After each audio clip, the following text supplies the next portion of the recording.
تمہیں صرف محرم الحرام کے مہینے میں کربلا کے شاہ سوار یاد آتے ہیں؟ میرے عزیزو، بھائی بھائی کو عدالت کے اندر کھینچتا ہے، اس وقت کربلا والے کیوں یاد نہیں آتے؟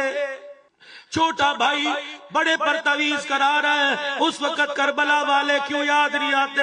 ساس بہو ساس کے اوپر تویز کرا رہی ہے، اس وقت کربلا والے کیوں یاد نہیں آتے؟ میرے عزیزو، اتنی سی بات کو بنیاد بنا لیا۔ بڑے بھائی نے چھوٹے بھائی سے رشتہ مانگا، اس نے کہا میرے گھر والے مانتے نہیں، آج کے بعد ایک دوسرے کا چہرہ نہیں دیکھیں گے۔ نسلیں گزر گئی، نسلیں تباہ ہو گئی، ان بھائیوں میں خاندان کے خاندان پھٹ گئے۔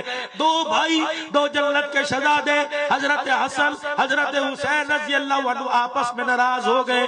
3 دن ہو گئے، دونوں بھائیوں میں صلح نہ ہوئی۔ شام غروب کا وقت آیا، چھوٹا بھائی بےتاب ہو گیا بڑے سے ملنے کے لیے۔ میں بھائیوں کی کہانی کل کو سنا رہا ہوں جو ماں باپ سے نہیں ملتے۔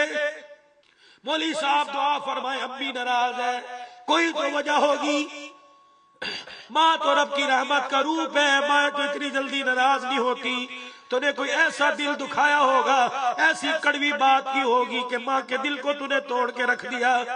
بڑے بڑے پیار کرنے والے دیکھے، لیکن ماں باپ سے زیادہ پیار کرنے والا نظر ہی کوئی نہیں آیا۔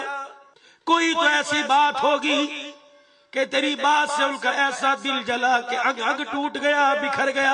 خدا کے واسطے ناراض نہ کرنا۔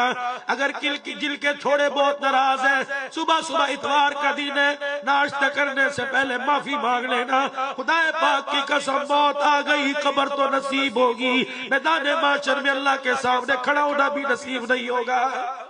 تم سمجھتے کیا ہو ماں باپ کو؟ کیا گزارنا؟ تم نماز میں آج بھی عشاء کی سنتیں پڑھ کے آئے ہو، فرض پڑھ کے آئے ہو، وتر پڑھ کے آئے ہو، نفل پڑھ کے آئے ہو؟ کیا آج آپ نے ربی اجعلنی میں یہ نہیں پڑھا ربنا اغفر لی ولوالدی؟ اللہ اکبر!